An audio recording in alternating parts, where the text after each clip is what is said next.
So let's raise the big questions. What is Narendra Modi's secret sauce of political dominance? Modi at 75. Is his birthday now a national event? Is the Modi personality cult simply on show in a display of sycophancy, as critics allege?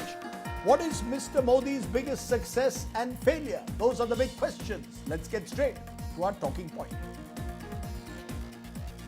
And joining me now are special guests, people who've tracked Narendra Modi and as a leader for years. Joining me now, Swapan Dasgupta, senior political commentator, author, someone who's been a BJP politician. Also joined by Ashok Malik of the Eurasia Group. He too has tracked Mr. Modi for years. Nilanjan Mukhopadhyay joins me. He's an author who's written a well-written biography on Prime Minister Modi. And we hope to be joined by Pavan Verma, author and politician, also shortly. I want to come to you, Swapan Dasgupta, breaking each question one by one. What is Narendra Modi's secret sauce of political success and longevity? That he hasn't lost an election in more than 2 decades. What is the secret sauce of Mr. Modi at 75? Well, Rajiv, I don't think there's any secret about what explains Modi's success. I think one of the first thing is that there is an image of complete dedication which he exudes, which is very, very important. And secondly, and I think this comes across sharply in various of his election campaigns, is that he rarely fights on small issues. It's always the big picture which he's concerned with. So his positioning is that of a leader who is above the petty squabbles and of either regional politics or national politics. It's these two, in my mind, which actually explains why he retains a consistent appeal over the decades. And that's something which I think he is slightly unique in India for that. You're saying he rises about petty issues. Critics would say that he started off as a Hindutva hero. He was seen as this Hindu Hriday Samrat post 2002. That's how he built. No, Steve, that's not a petty issue. That is a larger. No, his critics see it as a divisive. I didn't say petty. His critics see it as a divisive issue. Is he seen today in that? Yes. No, his critics might say it. Fair enough. His critics might say all that. I am explaining it that as far as I see it, Narendra Modi's ability to articulate the Hindutva idiom, sometimes explicitly, sometimes more symbolically, is also symptomatic of his ability to address the larger issue. Hindutva is not something which is linked to the local drains or local compulsion. It's something which is a larger, which spans the whole state or whole nation. And that's really what I'm talking about. Modi is not a local leader. So it's more, you believe he's seen as a symbol of a kind of nationalism. Am I correct? A muscular nationalism. He is seen certainly in a national, he's seen as a national figure. He's probably seen as the only national figure in India today. There is no other parallel to him. And therefore, particularly when it comes to national elections, where Lok Sabha elections, where the question is who is going to govern the country, I think Mr. Modi has a natural and a clear advantage, which often leads to the BJP getting a majority. And when he doesn't get a majority, I mean, you'll obviously ask yourself the question, 2024. 2024 was one occasion where it was some of the local issues which diverted, which made him lose that cutting edge, which made the BJP lose that cutting edge. Whenever he presents himself as a national figure,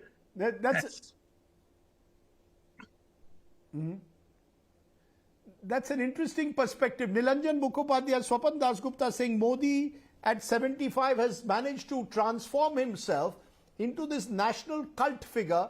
What, according to you, is there a secret sauce to it?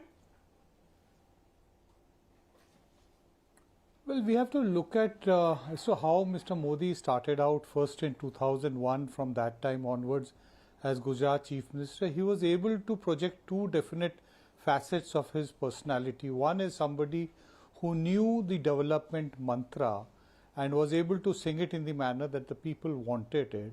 And the other was that he was able to utilize the sentiments which were risen by the Godhra carnage, and thereafter the reaction to that, the Gujarat riots. So he pursued both these issues very systematically right from 2001, 2002 onwards till 2013-14, when he was actually campaigning as for the 2014 elections.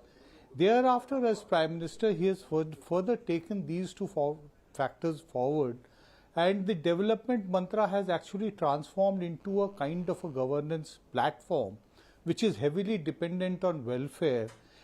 Basically it is, project oriented, programs which he is pursued, which has actually delivered a lot of, deliverables to the people in terms of food after COVID, various other manners in which it is given.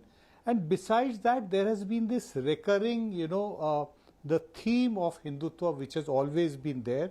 If we actually go back from 2014 onwards and track it, page by page, you will find that every now and then he has returned very strongly to the Hindutva pitch. The latest being in the 15th of August Independence Day speech, talking about a high-powered demographic mission, something which is for the last nearly 4 decades the Sangh Parivar has been campaigning, especially in Assam, when Balasaheb Deoras first coined the idea that the refugees have to be separated from the infiltrators. It's a completely different way. The Hindu is a refugee and the Muslims are the infiltrators. Same lot of people coming, possibly for the same reasons, but they get different labels by a majoritarian political platform. That is the way it has been done.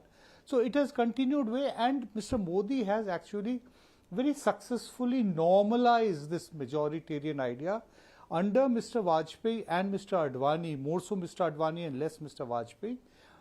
It got an entry, but both of them did not think that alone itself is going to be a sustainable political idea. Mr. Modi believed in it right from the beginning, and he has been able to establish it. As he turned 75, he's actually turned out to be the most powerful leader, and at the moment does not seem to be any imminent challenge faced to his political standing. So has he normalized the rise in a way, Ashok Malik, of the political Hindu? With Narendra Modi at 75, as I said, dominant figure now at the national level for a decade, but even in the state of Gujarat, prior to that, has he normalized the rise of the political Hindu? If you permit me saying this, to assess a political life which has been so long, so rich, on a milestone day, I don't think we are being fair by limiting it to a few nouns here, a few episodes there. There is a larger picture which we are missing. I would say there are 3 attributes to Narendra Modi which stand out and which have helped him stay on top of his game for years and decades now. Number one, Mr. Modi has grown older. He has, grown in years, but his politics has not grown older. His politics has continuously and continually evolved. He is a gifted politician and a very dedicated man in the sense that he has taught himself new things. He has taught himself new subjects, new idioms. The Narendra Modi, who was a grassroots worker, did not know international economics or the importance of semiconductors. The Prime Minister does. The Narendra Modi, who started off with the Ekta Yatra, probably did not know foreign policy to the way the Prime Minister, Narendra Modi, does, and has taught himself to be a sure-footed diplomat. He has continuously evolved, continuously added to the quiver of arrows, and he has been receptive to changing public aspirations. That is what has helped him. He has not imposed his politics, his ideas on the people, on his, in a sense, his consumers or his voters. He has drawn from them and responded to them. That is his number one calling card. Second, for all his faults, even his worst critics say this man is hardworking, dedicated, sure-footed. He is the 3 o'clock politician. If there's a problem, I want him there. Even his critics say that in a time of fairly frivolous politics, not just in India, but in many parts of the world. Look at the politics of the United Kingdom. People, prime ministers going off for parties in the middle of COVID. In that sort of an atmosphere, we're seeing that in the West, we're seeing that in other democracies. Narendra Modi comes across as a serious person serious with his job. You may not agree with his politics, but you don't doubt his seriousness. I believe those are his strongest calling cards. Okay. Pavan Verma, therefore, do we look at Mr. Modi at 75 well beyond just seeing him from the traditional way he was seen, let's say even a decade or two ago, as I said, the rise of the political Hindu, that he's evolved according to Ashok Malik and thereby has been able to change and adapt to the aspirations of a new India, as he calls it? Or is that, do you agree with that? Thank you, Rajdeep. I first would like to congratulate the Prime Minister on his 75th birthday. He has certainly emerged as a figure of history in India's democratic politics. Now, if we have to assess him in terms of his personality, persona and his achievements, I will quickly give to you what I think are his 5 pluses and the 5 minuses which I believe in some way have dented the image he came with in 2014. In terms of the 5 pluses, there's no doubt that we have rarely seen a leader in recent times with the kind of will to power he brought. Rising from the chief minister against great odds to become the prime minister, and the relentless energy which he has invested in that pursuit of power, which is visible. He works 24/7 a day, that's a plus for him. Second is his eloquence, his ability to be able to address any subject and speak in a manner which has an impact on his audience. We have rarely seen leaders of that kind, I think perhaps after Atal Bihari Vajpayee. Thirdly, he has built a rapport which is based on popularity with the masses. Otherwise, no leader would have got 2 absolute majorities largely on his strength. Fourthly, in terms of his pluses, are his project of targeted welfarism, although there is a great deal of corruption at the lower level in its implementation, but the targeted welfarism has made an impact in the building of his what you call the personality cult. And fifthly, I think he's made a contribution to the much expanded digitization of the Indian economy. Now, as against that, if you ask me objectively, in terms of his minuses, I would put 5 quick things very quickly. I think the hopes that he brought in 2014 that he will take economic reforms, ease of doing business, to a point where India would look different in 10 years. That hope has not been fulfilled. His measures have been half-hearted. With 2 absolute majority, he could have done much more in terms of that. Point number 1. Point number 2, he has injected, in my view, for the worse, the greater communalization of the social fabric and of Indian polity far more than it was before, and in a far more pervasive sense. Third, he has brought, unfortunately, because the first thing he did in 2014 was to bow before Parliament, in fact he knelt before it, a certain kind of authoritarianism which has in a partisan manner weaponized otherwise institutions which were meant to be autonomous and independent under the Constitution, such as the CBI, the ED, and I would say the Election Commission. Fourthly, I think that the falling standards of discourse in Indian politics ultimately take their inspiration from the leaders at the helm, and Prime Minister Modi could have been more careful in ensuring that that remains, because he is the Prime Minister of the whole country. And I think there he has fallen short of expectations. And finally, in terms of the economic benefits, in spite of the welfarism, there is a certain degree of alienation because of growing inequality and rising unemployment. A lopsided economy where there are more billionaires being produced than anywhere in the world, Right. and more people falling beyond the levels of acceptable poverty. So I would say that if you look at the balance sheet, he is a figure of history, but you have to see Right. it in perspective and then judge him in his entirety. Let me then turn to the second question I'm raising today, Swapan Dasgupta, that we've seen the way the birthday has been celebrated.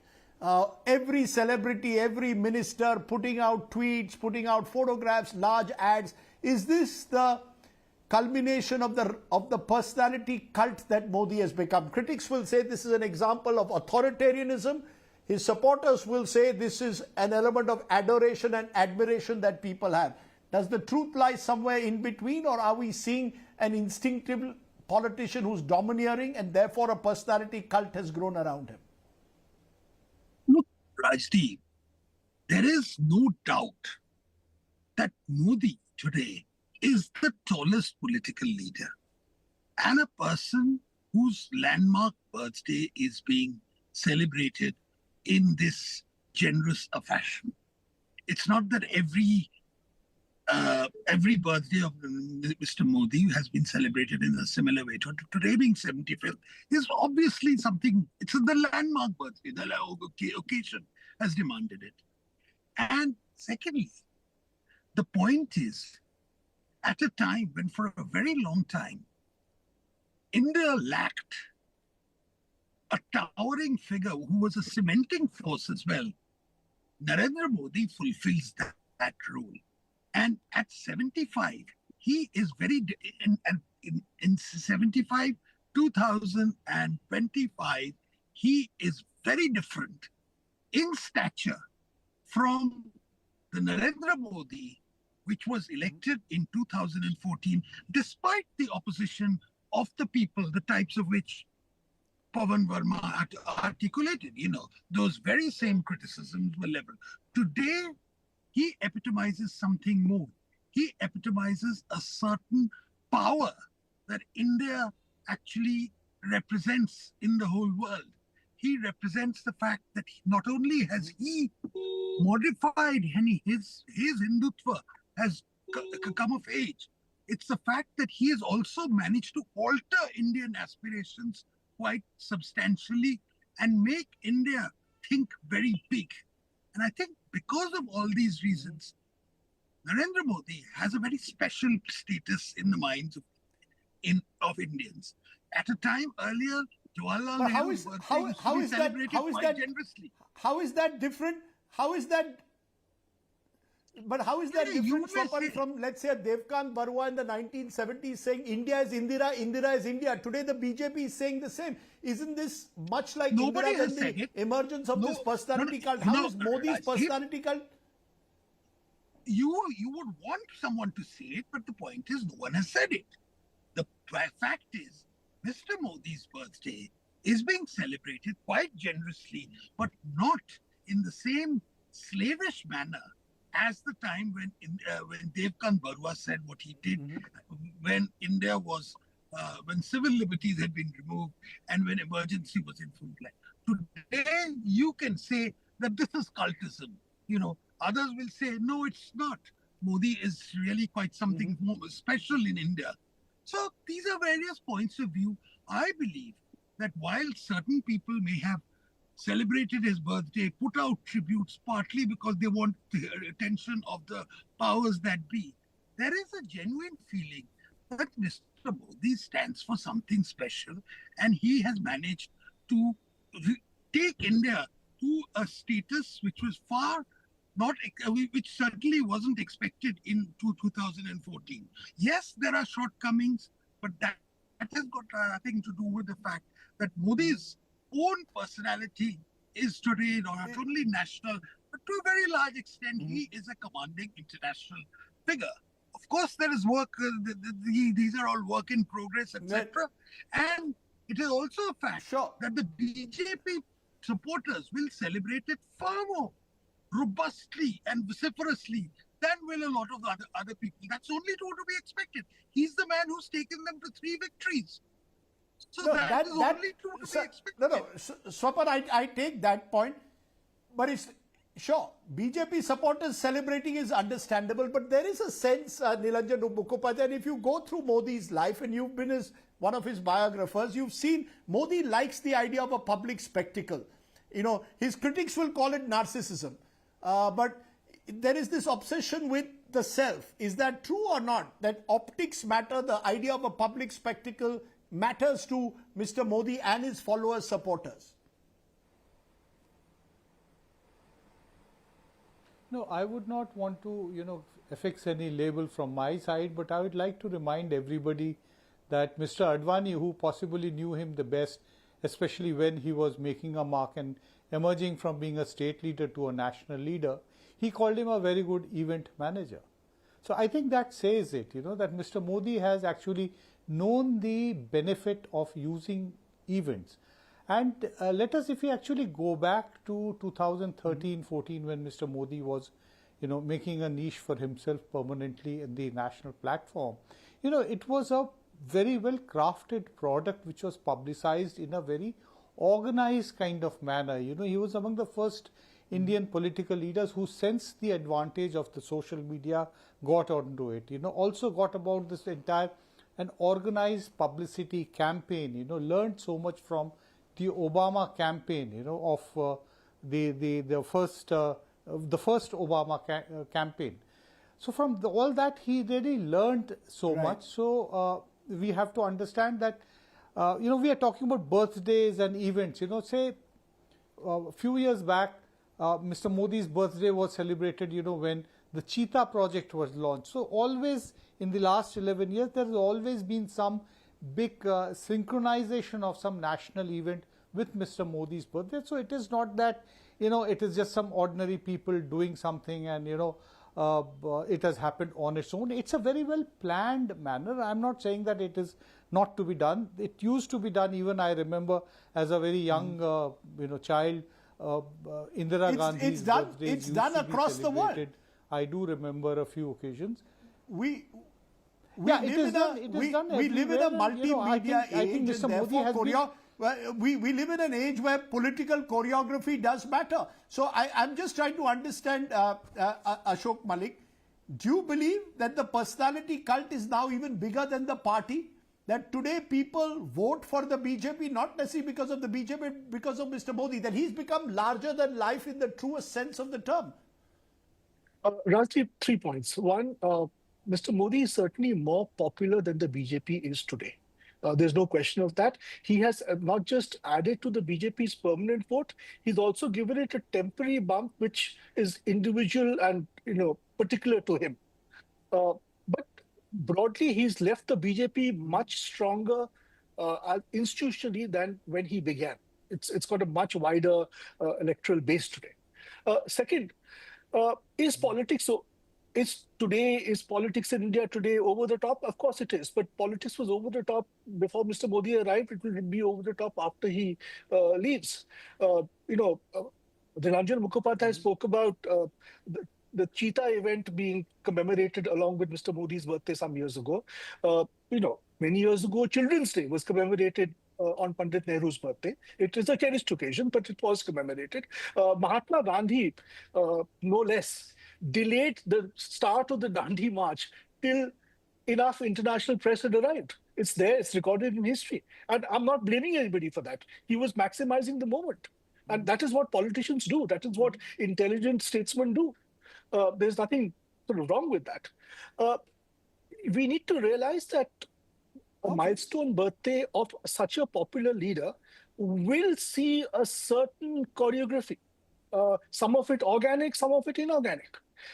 We need to also recognize this epoch for what it is. In my estimation, the two most popular politicians in India, the prime ministers in India, I'm sorry, the two prime ministers with the greatest mass appeal and all India popularity were Pandit Nehru in the 1950s and Narendra Modi in the past 10 years. I'm not making any comparisons. I'm not going into who was better, who was worse. I'm not going into that. I'm just saying in terms of mass appeal and all India popularity, these two epochs stand out.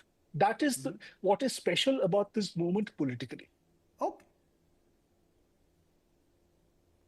Interesting the way you're putting it, Pavan Verma. Do you therefore see that we have arrived in this Moditwa era? We are still very much in it. The Prime Minister is 75. He shows no signs of retiring, no going into any Margdarshak Mandal, is energetic as ever, traveling across the country. Are we in a Modi era, and how would you contrast it with what was once described as the Nehruvian era? The biggest difference between that era and today? No, I've already given the reasons why I believe that at least on the front of the preservation of a more or a less authoritarian democracy, there's a difference. I'm not saying there were not personality cults then, but talking of personality cult, Rajdeep, you see, you can't separate the man from what actually made the man. He is a man who revels in authority. Please see his tenure as Chief Minister of Gujarat, where he brooked little opposition. In fact, he hardly ever gave enough importance even to the assembly. So when he became Prime Minister with such a massive mandate, it is but natural that his personality cult was then at its peak because he had created history, but he also reveled in that personality cult.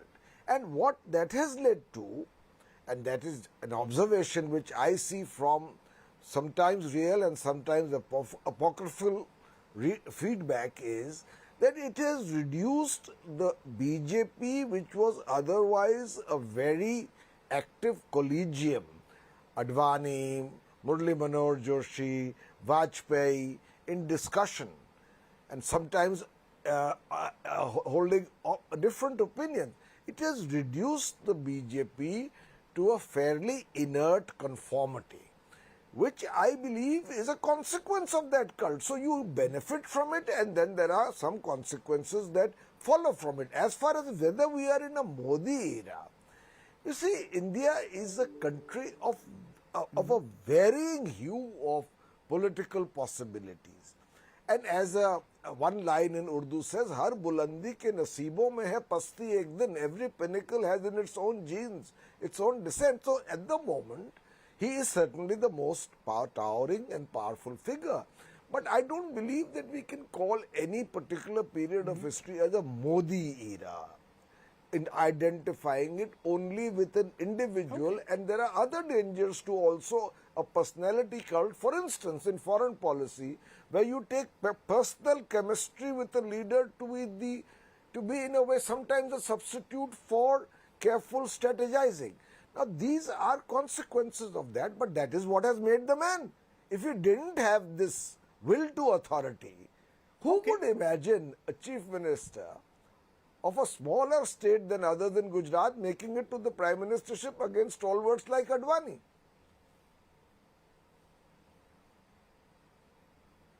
I think you've all given us plenty of food for thought. Hopefully, as Mr. Modi cuts his birthday cake, if he at all cuts a birthday cake this evening, he listens to some of these varying thoughts. I think from all of us, we can only wish him a very happy birthday. He has been, like him or not, whichever side of the divide, you are a very gifted politician, a consummate politician when it comes to power politics. And that can be divisive, and he has been a divisive figure, but he's also been a figure who has to be understood at different levels. You need to understand Narendra Modi, and therefore he remains a figure of enduring fascination. 75 not out, Mr. Modi, and we only wish you a very happy birthday. Ashok Malik, Pavan Verma, Nilanjan Mukhopadhyay and Swapan Das Gupta for joining me here. Thank you very much.